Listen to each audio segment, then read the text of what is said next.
बिस्मिल्लाहिर्रहमानिर्रहीम। अस्सलाम वालेकुम नाज़रीन, मैं हूँ महरीन सब्तैन, देख रहे हैं आप मेरा यूट्यूब चैनल। नाज़रीन, कोई तमहीद नहीं बांधूंगी, सीधा कहानी की तरफ आऊँगी। और ये कहानी जो है ये मानी मंसूर है, मानी अहमद के नाम से इनका ट्विटर अकाउंट है। इन्होंने ये स्टोरी शेयर की है और ये स्टोरी बहुत दिल को लगी है और इसलिए भी आपके साथ शेयर कर रही हूँ कि आप लोग इसे सुनिए और पहचानिए कि आपके इर्द गिर्द कहीं कुछ ऐसा तो नहीं है हाल, लेकिन आप आंखें बंद करके बैठे हैं। मानी कहते हैं कि गुज़श्ता हफ्ते घर के लिए मैं सब्ज़ी लेने के लिए सब्ज़ी के ठेले पर गया तो करीब एक बच्ची थी खड़ी और जिसने चेहरे पर दुपट्टा लपेटा हुआ था। अच्छा, वो कहते हैं कि पहले तो मैंने उस पर तवज्जो नहीं दी, लेकिन जब सब्ज़ी खरीद ली तो ये बच्ची मेरे करीब आई, सलाम करके बोली कि भाई, आपके घर में खाना पकाने वाले की ज़रूरत है तो मुझे काम चाहिए। वो कहते हैं कि मैंने हैरानगी से उसे देखा, क्योंकि हम लोग अमूमन इस तरह के बच्चियों ख़वातीन उनको नज़रअंदाज कर देते हैं। मुझे लगा कि शायद ये भी भीख मांगने का कोई तरीका है।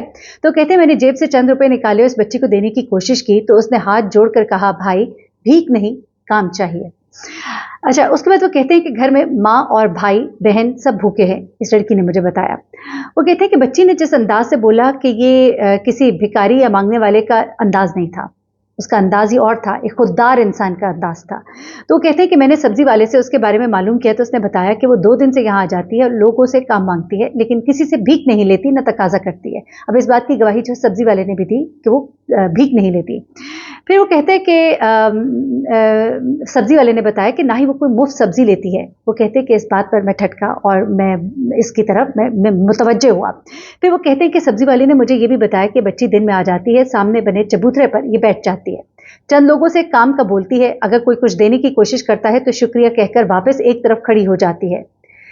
मानी कहते हैं कि मेरे लिए ये फिक्र का लम्हा था कि जवान बच्ची क्यों कर इस तरह से काम मांगने पर मजबूर है, आखिर कुछ तो होगा ना, कोई बड़ा नहीं होगा, वरना बड़ा होता तो शायद वो काम ढूंढता, लेकिन ये बच्ची जो है इस तरह से काम मांग रही है तो यकीनन इसके घर में कोई मसला है।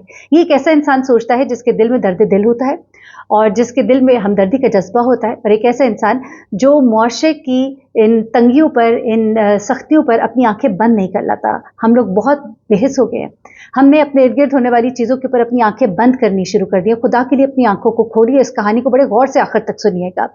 वो कहते हैं कि वो कहते हैं कि मैंने इस बच्ची को वहीं रुकने का बोला और मैं वापस अपने घर आया। अपनी वालदा को मैंने तमाम बात बताई तो वालदा ने कहा कि अपनी बहन को फ़ोन करो और उसे साथ लेके जाओ।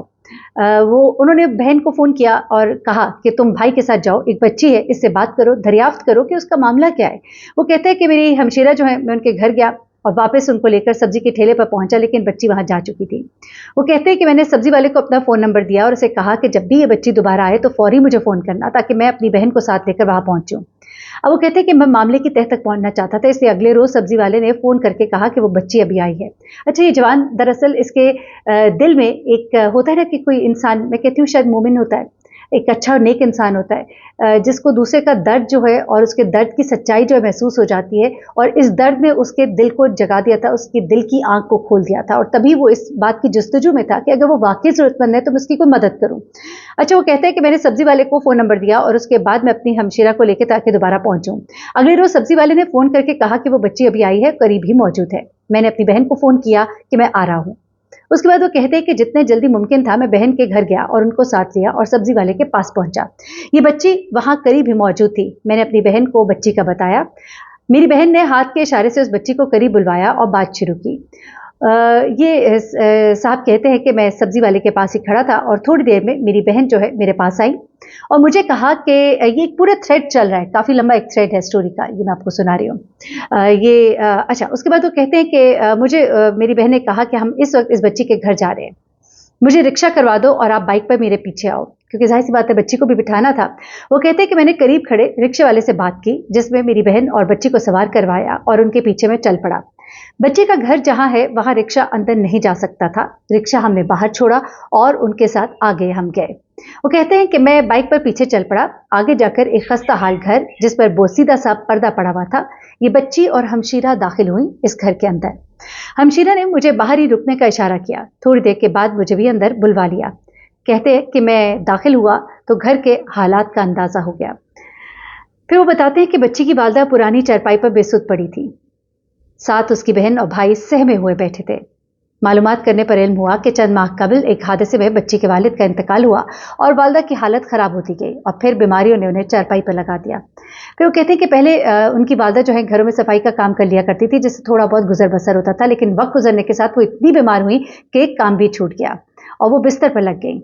इसकी वालदा को सलाम किया तो जवाब में उनके चंद आंसू उनकी आंख से निकले और बस, और एक चुप। वो कहते हैं कि मेरे लिए वक्त बहुत मुश्किल था। रास्ते में उस बच्ची ने मेरी हमशीरा को हालात से आगाह किया था और बताया, मालूम हुआ कि ये कमरा जिसकी छत पर टीन पड़ा हुआ था, ये किराए का है, जिसका किराया 6-7 माह से अदा नहीं किया और अब मालिक मकान घर खाली करवाने का बोलता है और जलील भी करता है। दुकानदार भी अब मजीद उधार नहीं देते। गुज़िश्ता माह से घर में फाकों की नौबत आ गई थी। पहले तो पड़ोस से खाना मांग लेते थे, लेकिन अब पड़ोसी भी खाना नहीं देते, तो मजबूर होकर कुछ दिन से यहाँ वहां खड़ी होकर लोगों से काम मांग रही है और वो भी नहीं मिल रहा, क्योंकि लोगों को लग रहा है कि या तो वो कोई भिखारी है या फिर वो कोई चोरी करने वाली भी हो सकती है। सब लोग मुझे भिखारी या हकीर समझते हैं। मुझे भीख नहीं, काम चाहिए भाई। लोगों को मुझ पर एतबार नहीं है, उनको डर लगता है कि मैं कोई चोरी करने वाली ना हूं। मेरा कोई आगे पीछे उनको नहीं मालूम। आज आपने आकर मेरा घर देख लिया, ये है हमारे घर का हाल। उसके बाद वो कहते हैं कि मुझे फिर पता लगा कि इस बच्ची ने 7 जमात तक तालीम हासिल की। फिर वो कहते हैं कि मेरी बहन ने मुझे बोला कि अभी बाजार जाओ, कुछ पका पकाया खाना ले आओ, इतना लाओ कि 2 वक्त तक काफ़ी हो। फिर वो कहते हैं कि मैं गया, करीबी होटल से खाना लाया, उनके घर वापस आया, उनके हवाले किया और हमशीरा ने उनके ख़ानदान की दिलजोई की। अपने सामने इन सबको खाना खाते देखकर जो इत्मीनान और खुशी हुई वो नाकाबिले बयान थी।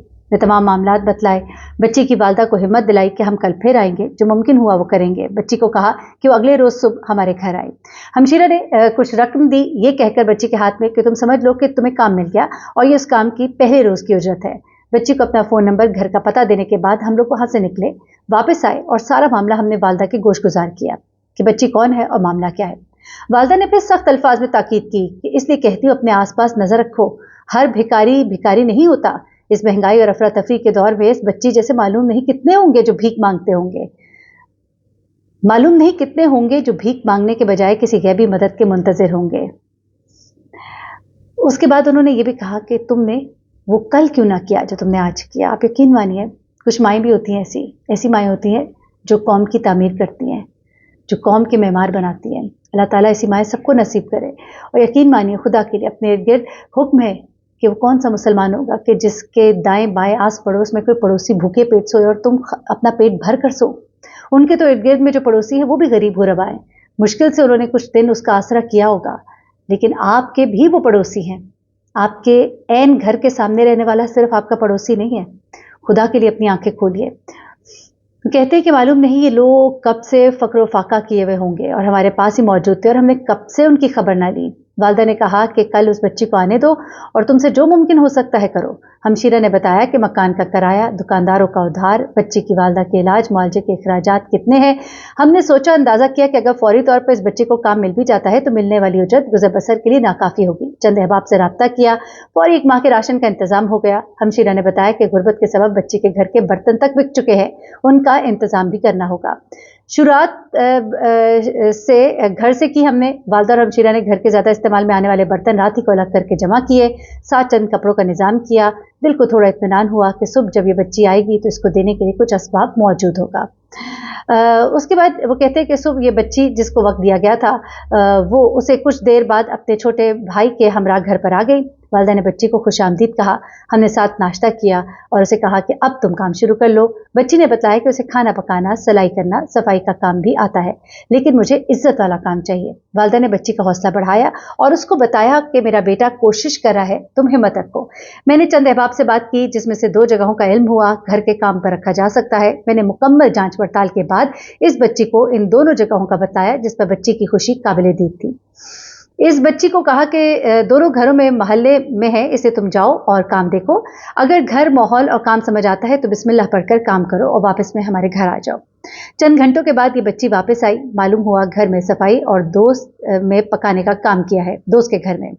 मैंने उन लोगों से बात भी कर ली। दोनों घरों ने कहा कि हमने काम पर रख लिया है, बच्ची मेहनती है, मुआवजा भी उसे तय हो गया जिस पर बच्ची राजी है। दोनों घरों पर काम के 7,000 माहाना का मुआवजा हुआ। ये कम था, लेकिन फिलहाल हमने इसको कहा कि अभी और इंतजाम होता है। शाम उसको रिक्शे में सवार करा के घर भेजा तो साथ हमने राशन का सामान भी उसके साथ दे दिया। अभी काफ़ी लंबी ट्वीट है, थ्रेड्स हैं, बहुत सारे मुसलसल चल रहे हैं और ये स्टोरी सियासत.pk पे भी शेयर हुई है। अगला मरहला वो कहते हैं कि बच्ची की वालदा के इलाज मुआवजे, मकान के किराए, दुकानदारों के उधार, सिलाई मशीन का इंतजाम, बच्ची के लिए मजीद काम की तलाश का है, जिसके लिए मैं और मेरी वालदा और हमशीर अब पूरी कोशिश कर रहे हैं। गुज़िश्ता 2 रोज़ में चंद अहबाब से बात की है और फंड्स का इंतजाम भी हुआ है। अहले मोहल्ला से भी बात की है। अगर किसी को भी काम की जरूरत हो तो इस बच्ची को रखा जा सकता है। उनकी वालदा को करीबी डॉक्टर को भी दिखलाया है, जिन्होंने इसको SIUT ले जाने का मशवरा दिया है। डॉक्टर के मुताबिक बच्ची की वालदा गुर्दे के शदीद इन्फेक्शन का शिकार है और बच्ची के हाथ में जमा होने वाला हमने फंड रखा और कहा कि उनका इलाज कराओ। अल्लाह ताला जो है वो राह आसान करता है। ये साहब कहते हैं कि हर सरे राह खड़ा होने वाला इंसान भिखारी नहीं होता। हमें मामूली तवज्जो देने से ही पता लग जाएगा कि हमारे इर्द गिर्द कुछ लोग कितनी मुसीबत में फंसे रहे हैं। उसके बाद उन्होंने आखिर में एक बड़ी खूबसूरत बात की कि मेरे तमाम अहबाब से गुजारिश है कि अपने इर्द गिर्द नजर रखें। शायद कि इस बच्ची की तरह कोई ऐसा हो जिसको आपकी तवज्जो की ज़रूरत हो। हमारी थोड़ी सी तवज्जो से एक ख़ानदान, उसकी ज़िंदगी आसान हो गई, इज़्ज़त और रोज़गार का बंदोबस्त हो गया। मैं और मेरे घर वाले इस बच्चे के मामलात को सुधारने के लिए कोशिश कर रहे हैं। आप भी अपनी कोशिश करें, अपने इर्द गिर्द रहने वालों पर नज़र रखें और ऐसे लोगों से कम बात करके उनके मामलात की हकीकत से आगाही हासिल करने की ज़रूर कोशिश करें। तो जनाब, ये एक स्टोरी है, मुझे बहुत दिल को लगी और मैंने चाहा कि मैं आपके साथ इसलिए शेयर करूं कि अल्लाह पाक करे कि मैं अपने इस प्लेटफॉर्म से आप लोगों को किसी एक को भी जगाने का अगर काम मेरे हाथ हो जाए तो मेरे लिए ये इससे बड़ी कोई बात नहीं होगी। अल्लाह ताला मुझे भी और आपको भी, हम सबको अपने इर्द गिर्द लोगों के काम आने की तौफीक दे। हमारी आंखें खुल जानी चाहिए। आप यकीन मानिए कि मुझे खुद बड़ा अफसोस हो रहा है इस वक्त अपने ऊपर कि कई दफ़ा हमारे इर्द गिर्द ऐसी चीज़ें होती हैं कि हम समझते हैं कि नहीं, ये ठीक नहीं होगा, नहीं ये बंदा झूठ बोल रहा होगा। अल्लाह पाक हमें सिरात मुस्तकीम को जानने और उस पर कायम रहने की तौफीक अता फरमाए। अपना बहुत ख्याल रखिएगा, दुआ में याद रखिएगा। अल्लाह हाफ़िज़।